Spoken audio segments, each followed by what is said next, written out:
Kadaama sente azaagala. Sente azaagala. Naye ekisinga okumuluma kwe kulekayo omwana we.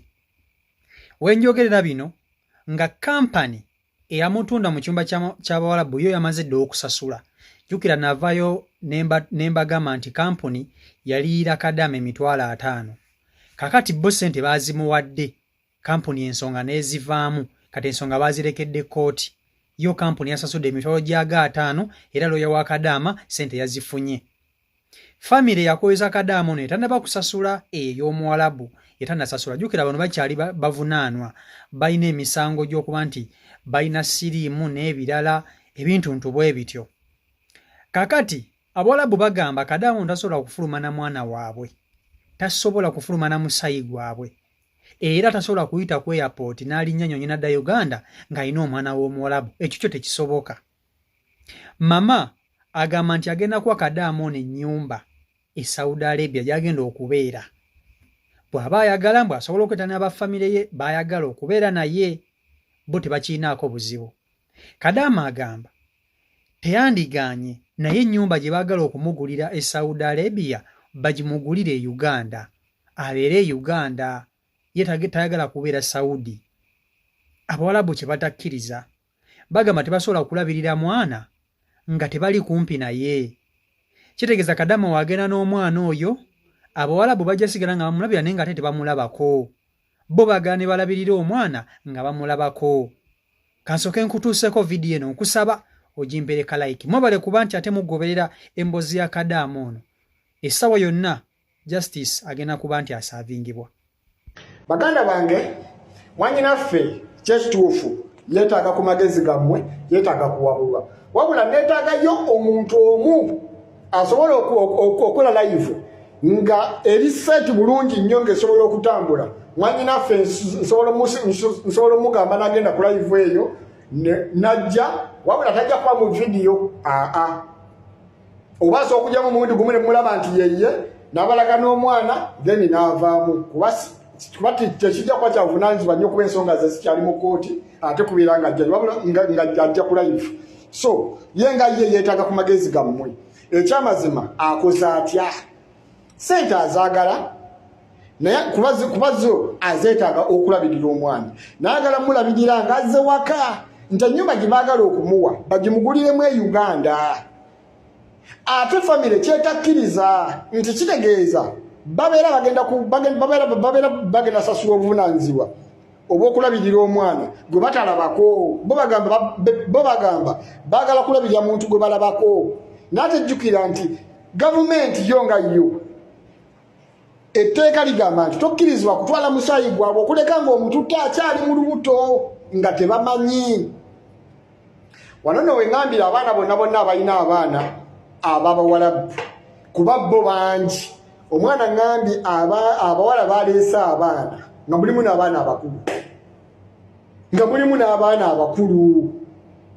Okitegeera kati wembuuliza oba ogenda muyisaawa. Bane tubeere beegendereza nnyo baganda baffe.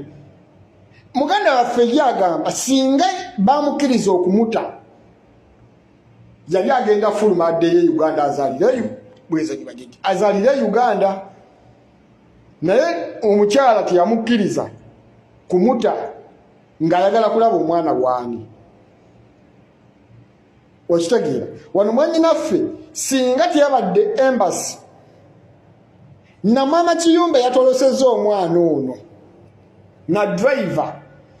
Ekyamazima mwannyinaffe singa obudde buno bufu era njatwala omukisa olunaku lumu ng'ensonga zino ziwedde. Neebaze maama Kiyumba muteekewo mutimbe wano. Neebaze driver muteekewo mutimbe kuba yo embassy ogwo mulimu gwayo. Yes. Then company yo mwakola ekintu nga mulowooza mwagala funa sente mufundikidde mwe bajjemu sente. Company yo nga yo yamaze okuwayizaayo era yo yaweereddwa obuvunaanyizibwa okuddamu otambuza emirimu gyayo. Naye ng'ekkirizibwa okuddamu okujja mu kooti, buli kooti weetuula erina okujja. Singa abawo ekikyuseemu eba erina okuteekinga responsibility. kuba yo office eye Saudi ne ye Uganda zonga zo zegase nazo zalemereddwa ne bazibuuzizza mwaliridda wa yensonga lwaki zasasudde zo ne zejjeera omusango okitegeera sente z'office yasasudde kati bana family yetanaba kuleeta sente family yetanaba kuleeta sente nenga office yo zasasudde era mwannyinaffe office tazibanja kati wano twetaagira okumanya omwana amuleka agende ne sente oba omwana asigale n'omwana bamulabirire naye mujjukira nti waliyo tocha okitegeera ali mu bantu ab'emitima emigumu egiringa olwazi mujjukire nti n'abantu beno nabo basamize mukitegeera kati wano wetwebuulize mwannyinaffe mumuwadde magezi ki family yeeyagala omwana addeyo nga mulamu oba omwana amulese oba tamulese oba sente bazimuwadde addeyo naye yagamba taleka mwana which is right kubanga alaga omutima omuzadde naye talina byogera ku mwana bwe buzibu obuliwo kale gwe wenna ali eyo ng'omanye nti oyita mu mbeera bweti banenja basaba temuntya bw'omanye nti bakufunisiza olubuto jangu tulusibe embuto bazisibira ddala neluba nga lukyali lwa myezi ena ne tulukusibirako nobeera naye okumala emyaka 2 n'okomawo Uganda ne tulusumulula ne luba lwa myezi 9 nga lubulako wiiki emu okuzaalibwa tulusiba okumala emyaka nga2 n'okomawo n'ozaalira eno enamba y'essimu eri 0779 92 25 41 gwe wenna alina ebizibu by'oyitamu alina okusomoozebwa kw'oyitamu otulugunyizibwa tosasulwa tebakuwa mmere bakucunga okola teweebaka bannange abantu abo nabo basobola okukakanyizibwa n'obeera n'emirembe n'okola ng'olina essanyu yita ku namba y'essimu 0779 92 25 41 gwayagala obuganzi ayagala okuzza omwagalwawo yagenda olina gweweegomba naye ng'otya mwatulira naawe jangu naawe ayagala okusibirako omwagalwawo naawe jangu gwe tolina mukisa toweebwa gwe toyagalwa olina olutwe kyokoze nekyotakoze buli omu agamba gwe jangu yita ku namba y'essimu 0779 92 25 41 temwerabira kusharinga vidiyo eno mutambuze vidiyo eno buli muntu amanyi nti ayita mu mbeera enyikirizibwa nawe jangu alina ebizibu ebyenjawulo nawe jangu bannange nsaba TikTok omwo ow'amaanyi gwe mumanyi nze nganze nabadde nnonza aviator nangamba aviator tamumanyi kubanga aviator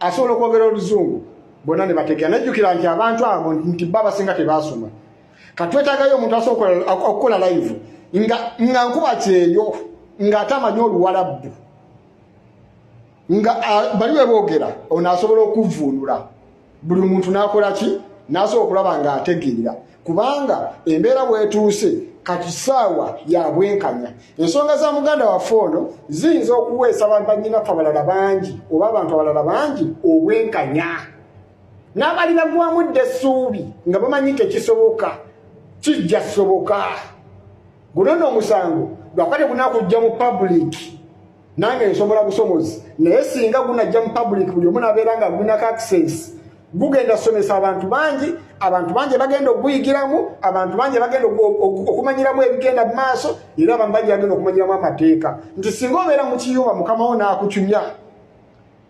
kiki kyoteekeddwa okukola omukozi ateekeddwa okukola essaawa mmeka kubeera ku contract kiwa signing essaawa mmeka muliwo abakola okuva ku makya paka ku makya yebakayo essaawa 2 ekyo kikyamu bw'oba osayininga contract tekibaako kampani yo webanga ogiropedde egaani kubira embassy nammwe abaigale namba embassy nammwe mujje yita ku namba y'essimu 0779 92 25 41 nammwe abagala okunyumyako ne looyo ono mumubulire ensonga zammwe azikwasaganye nammwe mujje gwe wenna alina embeera ekunyigiriza ewaka bakucunya bakukuba boosi otakkirizibwa kukuba kubanga wajja kukola tuwajja kubwa. Okkirizibwa okuweebwa emmere singa mu contract kibanga mu ekiri. Okkirizibwa okujjanjabwa kubanga yalina okujjanjaba. Okkirizibwa okudda ewaka singa obamazeeko contract nga gutagala kunyuwinga. Siga mpaka nawe ayagala okudda ewaka nga mukama aganya okugula air ticket. Jangu ku namba y'essimu 0779 92 25 41. Mujje mufune obuyambi. Mujje mufune obuyambi. Mutambuze video zange buli mwana azirabe afune obuyambi. Okitegeera. Mwebeeremu baganda bange. Nenjagala TikTok omu owambaanyi asobola okukola live netuuza abantu baganda bafona bonna ne bajja ne bawuliriza ne bamanya ki abatamanyi kyakukola ne bafuna ekyokukola. Abali mu nsobi ne batereeza. Abatali mu nsobi ne batereeza. Etteeka liri nti tokkirizibwa kuba mukama wo kifaananyi. Era ono ye eyo era teyagikolako. Amaloboozi okkirizibwa tokkirizibwa mu kuba kifaananyi. Okitegeera. Era Yesu biti yagikolako era talina bifaananyi byabwe wabula alina amaloboozi. Okitegeera bulungi. Tokkirizibwa kusula na mukama wo mu luumu emu. Tokkirizibwa